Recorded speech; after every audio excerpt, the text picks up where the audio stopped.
If you need to request a refund from Wells Fargo for payment that has gone through, follow these straightforward steps to ensure a smooth process. Step 1. Gather your information.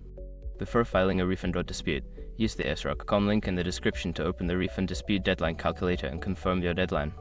Step 2. Contact customer service. Call Wells Fargo's customer service at the number listed on their website or your account statements. Explain your situation clearly and provide the details you gathered in Step 1. Step 3. Submit a written request. If instructed, prepare a written request for the refund. Include your account information, transaction details, and a brief explanation of why you are requesting the refund. Step 4. Follow up. After submitting your request, make sure to follow up with customer service to check on the status of your refund. Keep a record of any reference numbers or names of representatives you speak with.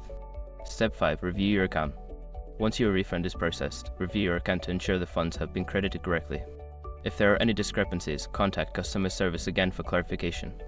By following these steps, you can effectively navigate the refund process with Wells Fargo. If you have any further questions, don't hesitate to reach out to their customer support for assistance.